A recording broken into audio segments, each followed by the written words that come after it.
Okay, so shout out to my photographer and video expert back there, Nina. Thank you very much for doing this. So we're going to start right here. We got a green emerald arborvitae that's going in front of the fence. This will get about 12 feet tall, about 6 feet wide approximately. We're going to trim that back probably, extend the fence. But in the meantime, right here, as we walk in, we're going to have this area as a cold frame all year long. This is going to be enclosed, this area. We're going to redo the shed here, the mud room. We've got to clean this up, remove some dead wood and paint it. That's going to be fun. But we got a friend from our from Nina. Nico is a guy that is going to be helping us paint this, so we're looking forward to that. And we got some trees over here that have been bonsai'd, some potatoes growing over here. And we walk down here, careful walking down here. Loose, these are loose. We put in some more hostas along here, arborvitae, green emeralds. Still gotta find a home for this one right here. I think we're gonna put that out back when I enclose that a little bit more later. We got some hostas down here, more green arborvitaes. I moved the fig tree down to here, and we have, this is a trumpet vine, trumpet creeper, yellow trumpet creeper. We don't have any place for that yet, but if you have any ideas after looking at this video, just paste it into the comments below, and don't forget to hit like. We got a couple of bonsais here we're working on. These are Chinese, what is this? This is a Chinese fir that I just broke again. So great, that's great. And this is a dogwood. I'm not sure if this is a flowering dogwood or not. And I've had it for about 3 years, and I have not had any flowers for this. So I'm thinking that this in this pot here is either need to be changed or whatever. Then we'll switch gears over to the garden over here, where I started lettuce, broccoli, green beans, and some radishes. About 2 months ago, we were late getting this back in here, so all the broccoli you see here has gone to flower. I've let the radishes go to flower, and you can see the radishes now have their seed pods set. So we're waiting on these seed pods to get a little bit fatter, and then they're going to start to look like they're going to open up, at which point I'll take them off and I'll reuse those seeds for another planting in the fall, starting that around September.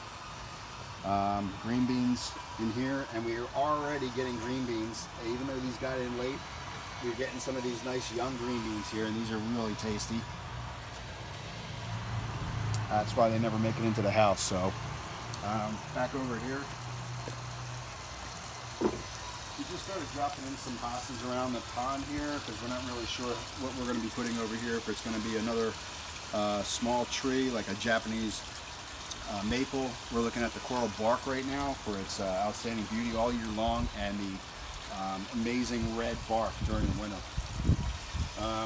Along the lines here, I put up 2 rebarbs straddling with in the top here as a support, bamboo that I cut down from across the street, dropping some string down and submerging that into the ground next to the plant so it has a support to climb up and grow.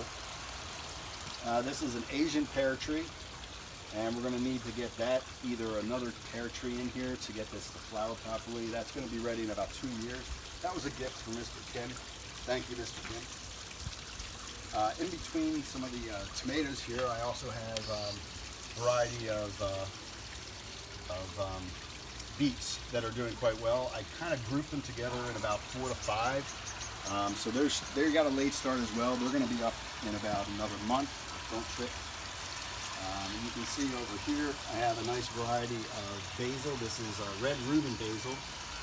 Tastes the same, smells great. It just looks nice. Some of it's starting to flower already.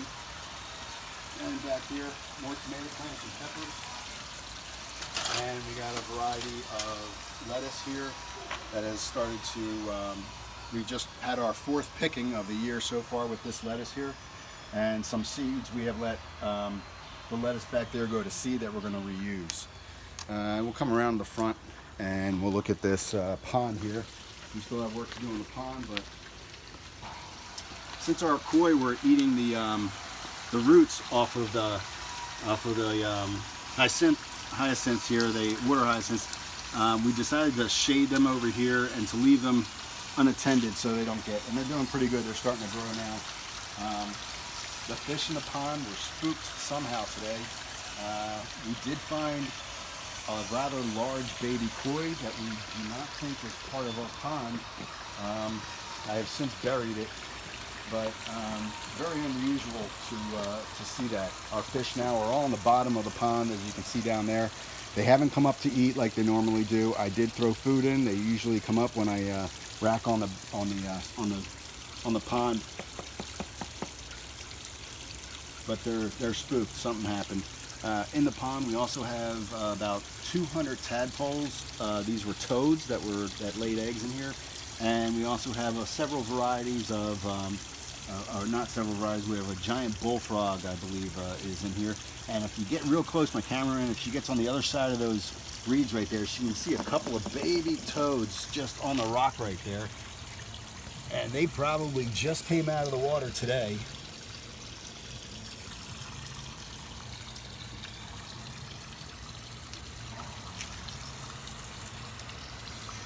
Right down there, there they are. That little tiny speck there. There's two of them right there on the rock. And they're territorial, so what's going to happen most likely is they're going to be eaten by the bullfrog that's in here. And the bullfrog is about 10 times the size of those.